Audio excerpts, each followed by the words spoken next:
আসসালামু আলাইকুম বন্ধুরা, আজকে নিয়ে চলে এলাম নিরামিষ কুমড়ো রেসিপি। পাঁচফোড়ন দিয়ে এভাবে কুমড়ো রান্না করলে যে কোনো দিন কুমড়ো খায়নি সেও আঙ্গুল চেটে পুটে খাবে। আর আমার আজকের রেসিপিটি যদি ভালো লেগে থাকে লাইক, কমেন্ট এবং শেয়ার করে দেবেন আর সাবস্ক্রাইব করতে ভুলবেন না কিন্তু।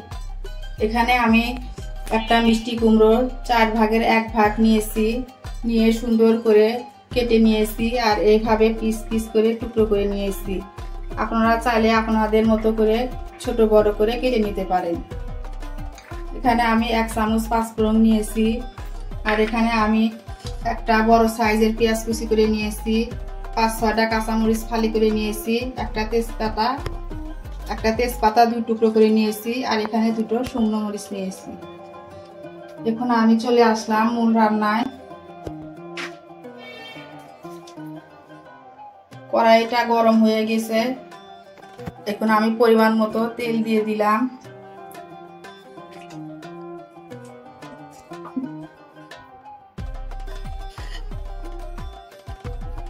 তেলের মধ্যে আমি পেঁয়াজ কুচিগুলো দিয়ে দিলাম।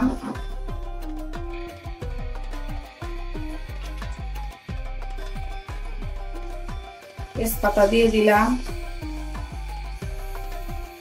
কাঁচামরিচ দিয়ে দিলাম, 2টা শুকনো মরিচ ফালি করে দিয়ে দিলাম। এখানে আমি 1/2 চামচ আস্ত গোটা জিরা দিয়ে দিলাম।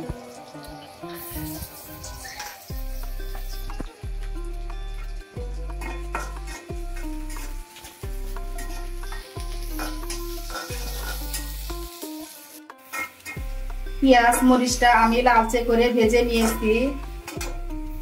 এখন আমি 1/2 চামচ পরিমাণ হলুদের গুঁড়া দিয়ে দিলাম,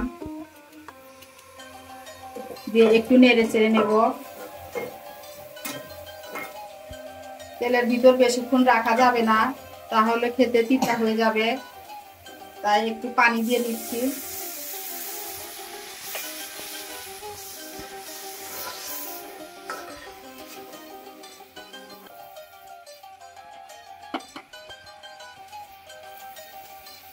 এখন আমি লাল মরিচের গুঁড়ো 1/2 চামচেরও একটু কম দিয়ে দিলাম,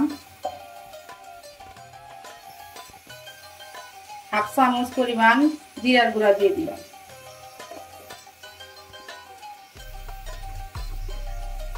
1 চামচ লবণ দিয়ে দিলাম।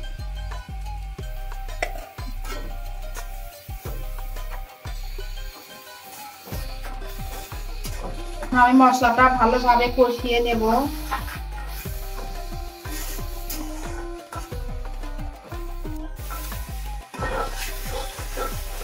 মশলা কষানো হয়ে গিয়েছে, পানিটা শুকিয়ে গিয়েছে। এখন আমি আবারও পরিমাণ মতো পানি দিয়ে দেব। এই পানিতে আমি মিষ্টি কুমড়োটা রান্না করে নেব, আর পানি দেব না। পানিটা ফুটে উঠলে আমি মিষ্টি কুমড়োগুলো দিয়ে দেব। পানিটা ফুটে উঠেছে,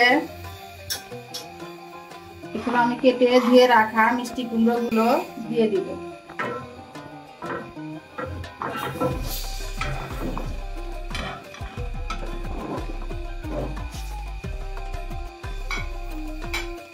এখন আমি ভালোভাবে নেড়ে চেড়ে দেব মশলার সাথে মিষ্টি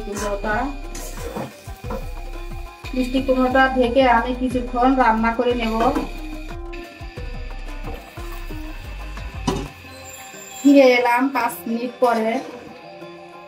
আমি কিন্তু অফ ক্যামেরায় 2বার নেড়ে চেড়ে দিয়েছি, যাতে করে মশলাটা নিচে পুড়ে না যায়। আবারও ভালোভাবে নেড়ে চেড়ে নিয়েছি। এখনো কুমড়োটা ভালোভাবে সিদ্ধ হয়নি, একটু আস্তে আস্তে আছে, আর একটু সিদ্ধ হবে আর একটু সুন্দরভাবে সিদ্ধ যখন হবে তখন আমি এটা নামিয়ে নেব। আবারও আমি ঢেকে দেব যত ভালোভাবে কুমড়োটা সিদ্ধ হয়ে যায়। আবারও ফিরে এলাম 10 মিনিট পর। দেখুন কুমড়োটা খুব সুন্দরভাবে সিদ্ধ হয়ে গেছে আর পানিটাও কিন্তু অনেকটা শুকিয়ে গেছে। এখন আমি কুমড়োটা নামিয়ে পাঁচফোড়নটা ভেজে নেব।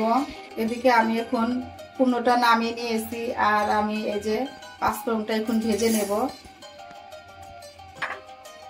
গ্যাসটা কিন্তু একদম লো হিটে রেখেছি। পাঁচফোড়নটা যেন পুড়ে না যায়, পুড়ে গেলে কিন্তু খাওয়া যাবে না, একদম তিতো হয়ে যাবে। সেই জন্য খুব খেয়াল করে ভাজতে হবে। আমি 1 মিনিট লো ভাবে চুলাটা রেখে খুব সুন্দরভাবে ভেজে নেব। ভেজে রাখা পাঁচফোড়নটা আমি খুব ভালোভাবে গুঁড়ো করে নিয়েছি। এখন আমি পাঁচফোড়নটা উপর দিয়ে ছিটিয়ে দিলাম।